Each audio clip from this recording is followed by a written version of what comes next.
بہرحال اسی طرح جنازہ ہے، بہت سارے لوگ کہتے ہیں جی اور جی جنازہ ہم بھی پڑھا سکتے ہیں، لیکن پڑھاتے نہیں ہیں، پھر ہمت نہیں کرتے۔ پڑھائے کبھی کھڑے ہو کے آگے اپنے والدین کا جنازہ، اپنے بڑوں کا جنازہ، اور لوگوں کو یہ دھوکہ دیا جاتا ہے اور جی جو دعا اولاد کے دل سے نہیں نکلے گی وہ دوسرے کے دل سے نہیں نکلے گی۔ لیکن شریعت نے پہلا حق سلطان کو دیا ہے، یعنی وقت کا جو بادشاہ ہے، کوئی فوت ہوتا ہے شریعت کہتی ہے پہلے یہ شخص جنازہ پڑھائے گا۔ دوسرے نمبر پر امام الحی، آپ کے علاقے کا، آپ کے محلے کا جو امام ہے مسجد کا، وہ جنازہ پڑھائے گا۔ اگر وہ نہیں ہے تیسرے نمبر پر وارث، وارث کا نمبر تیسرا ہے، اور اگر یہ موجود ہے وارث نے پڑھانا ہے پھر وارث کس سے اجازت لے گا کہ امام صاحب میں جنازہ پڑھاؤ؟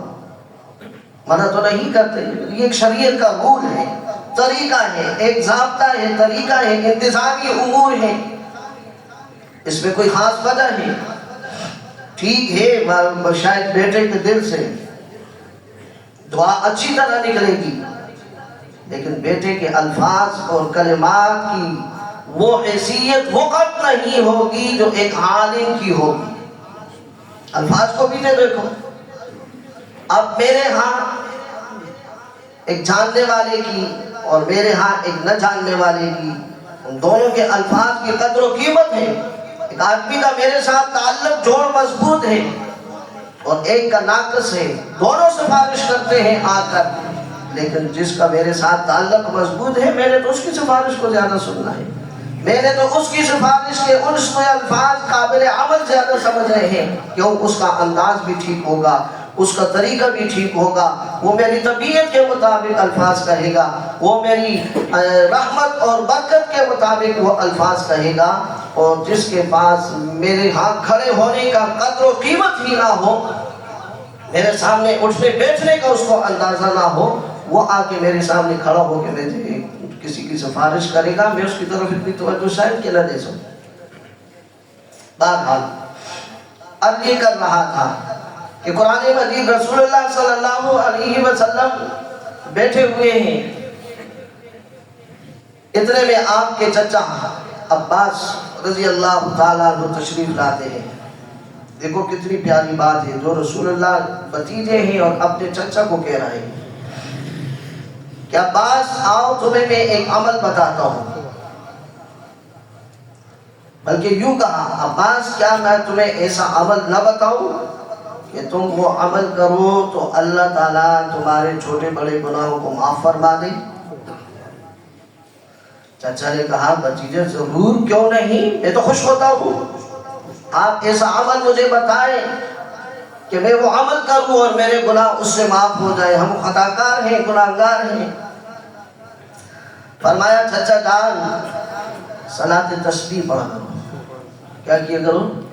صلاۃ تسبیح پڑھا کرو، اور یہاں تک آپ نے ارشاد فرمایا اگر ہو سکے تو ہر روز پڑھو، نہ ہو سکے ہر دوسرے تیسرے دن پڑھو، پھر بھی نہ ہو سکے ہفتے میں ایک بار پڑھ لو، پھر بھی نہ ہو سکے مہینے میں ایک بار پڑھ لو، پھر بھی نہ ہو سکے سال میں ایک بار پڑھ لو، یہ بھی نہ کر سکو زندگی میں ایک بار پڑھ لو اس کو۔ اور اس نماز کی اپنی ایک مٹھاس ہے، محبت ہے، طریقہ تھوڑا اس کا مختلف ہے، جو ساتھی کو آتا ہے تو ٹھیک ہے، نہیں آتا تو پھر آ جائے، ہم اس کو بتا دیں گے۔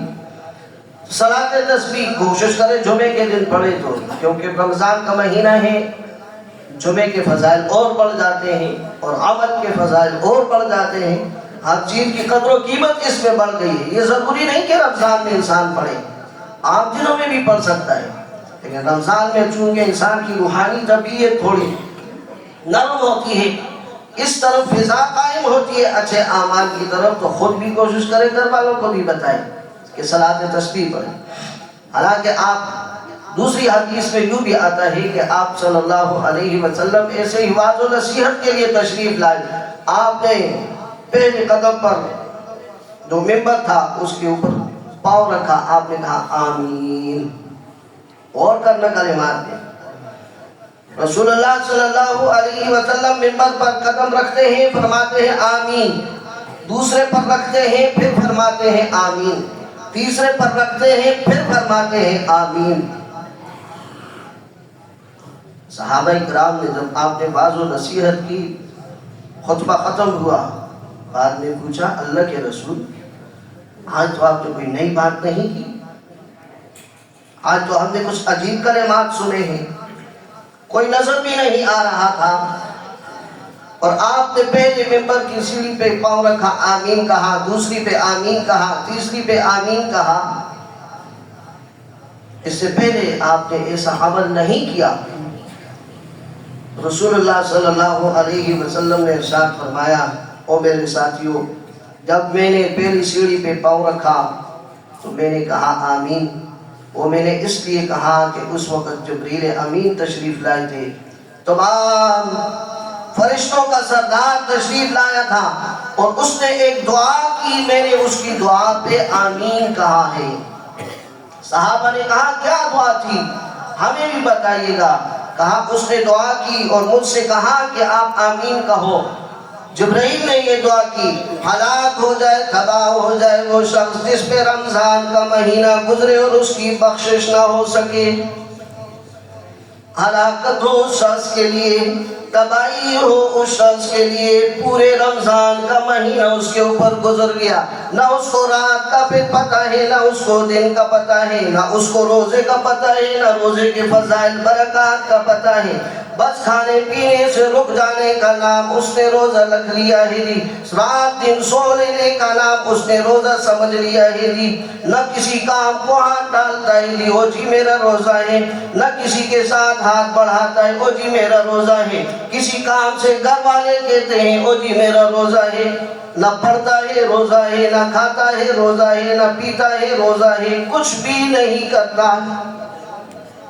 اور ساری زندگی پورا رمضان ایسے گزار دیتا ہے, اور اس کو پتہ بھی نہیں رمضان آیا کیوں تھا, آیا کس لیے تھا.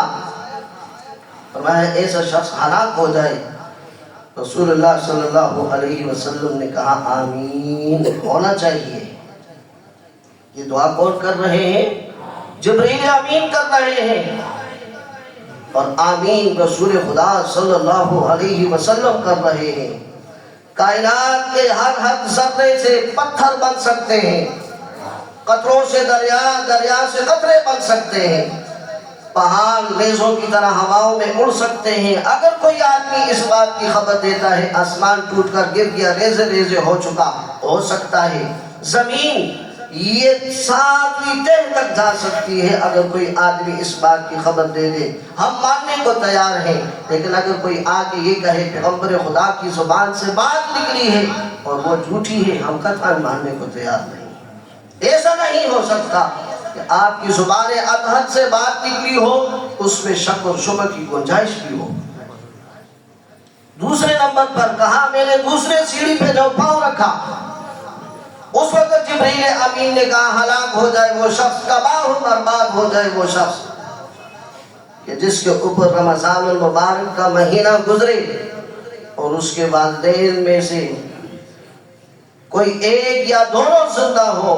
یہ شخص ان کی خدمت کر کے اپنے لیے جنت نہ کما لے. یہ شخص اپنے والدین کی خدمت کر کے, ان کو راضی کر کے اپنے لیے جنت نہ کما لے. یہ تو وہ خوش نصیب لوگ ہو سکتے ہیں جن کے والدین زندہ ہوں, لیکن شریعت نے ہمیں کبھی ادھورا نہیں چھوڑا. کہا جس کے والدین زندہ ہیں ان کی خدمت کرو. ہم اللہ معاف کرے, یہ تقریباً دوسرے روزے کی بات ہے. ہمارے ادھر قریب ہی ایک علاقہ شنکیاری ہے, بیٹے نے اٹھ کے والدین کو 3 کلاڑیاں سر پہ مار کے قتل کر دیا. کہاں جایا کہ کیا سوچے, گھر کی گھریلو معاملات تھے جی, گھریلو اتنے معاملات تھے کہ والد کا قتل کیا. اللہ اکبر. اللہ فرماتے ہیں مجھے تلاش کرنا ہے تو اپنے باپ کے قدموں میں تلاش کرنا ہے. پیغمبر نے کیا کہا, کہا اگر جنت چاہیے ماں کے قدموں میں تلاش کر، اگر رب چاہیے باپ کے قدموں میں تلاش کر۔ ہمیں رب چاہیے، جنت تو بعد میں چاہیے۔ رب جس کو مل گئی اس کو جنت مل گئی۔ تو کہا جس کے والدین نہیں ہیں، فوت ہو چکے ہیں، والدین کے دوست ہیں، چچا ہیں، ان کے ساتھ تعلقات بحال رکھیں، اچھے معاملات رکھیں، عزت قدر کے ساتھ ان کے ساتھ پیش آئے۔ اگرچہ وہ خود اس کے ساتھ پیش نہیں آتے لیکن یہ تو آئے۔ والد سب تھا، یہ میں اچھے طریقے سے پیش آ رہا تھا تو میری عاقبت اچھی ہو رہی تھی۔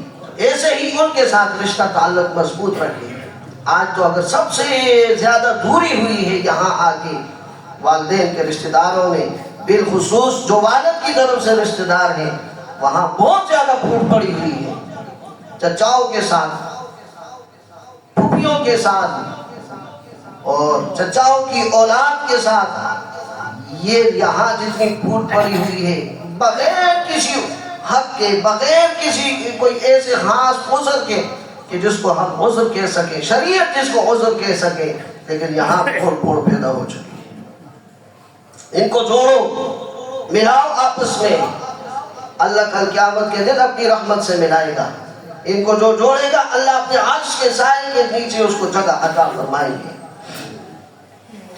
اور اگر یہ بھی نہیں ہے، چچا بھی نہیں ہے، والدہ کی بہنیں ہیں، خالائیں ہیں، ماموں ہیں، اگر یہ بھی نہیں ہے، کم از کم والدین کے جو دوست تھے، والدہ کی جو سہیلیاں تھی، ان کے ساتھ ہمارے تعلقات اچھے ہوں، ان کے حالات والات ہم پوچھتے رہیں، ان کے ساتھ گاہے گاہے ملاقات کرتے رہیں، تاکہ ان کو اس بات کا احساس ہو کہ یہ ہمارے دوست کا بیٹا ہی، اس کے والد نے ہمارے ساتھ ایک زمانہ گزارا ہے، وقت گزارا ہے۔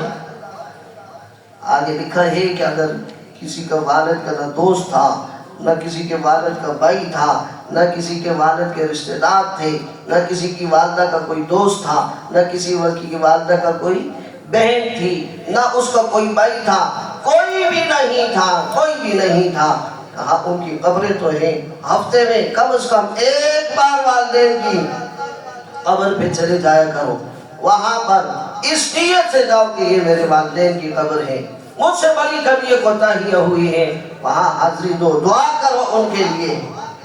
اللہ تعالیٰ ایسے شخص کو بھی ان کے فرمانبرداروں میں لکھ دیتا ہے۔ اور اگر کہا یہ بھی نہیں کر سکتے، کم از کم ہر نماز کے بعد ان کے لیے دعا ہی کر لیا کرو کہ یا اللہ جیسے انہوں نے میری پرورش کی تھی، انہوں نے مجھے پالا تھا، پوسا تھا، اور وہ دعا بھی خود اللہ نے بتائی ہے کہ میں کیسے کروں۔ اللہ نے خود کہا کہ یہ دعا کر لیا کر، رب ارحمہما کما ربیانی صغیرا، اے اللہ جیسے میں چھوٹا معصوم بچہ تھا، میرے والدین نے مجھ پہ رحم کیا، مجھ پہ شفقت کیا، مجھ پہ مہربانی والا معاملہ میرے ساتھ کیا۔ یا اللہ آج میں دعا کرتا ہوں میرے والدین پہ اسی طرح رحمت فرما، شفقت فرما، مہربانی فرما۔ آخری بات کہ بھائی اس مہینے میں زیادہ تر نوافل پڑھنے سے ہر آدمی کوشش یہ کرے جس سے نمازیں رہ گئی ہیں نمازوں کی قضا کرے۔ بھائی ہر چیز ہو سکتی ہے، نماز جس سے چھوٹ گئی ہے نماز کی معافی نہیں ہے۔ اگر ہے کسی کے پاس معلوم ہے کوئی جگہ، آ جاؤ ہمیں بھی بتا دو، ہم بھی دن میں 2 نمازیں پڑھیں گے، 3 چھوڑیں گے۔ ہم بھی کوئی بہت ساری مصروفیات ہوتی ہے، مشکل سے نماز پڑھتے ہیں، اللہ توفیق دیتا ہے، لیکن بہرحال کہنے کا مقصد یہ ہے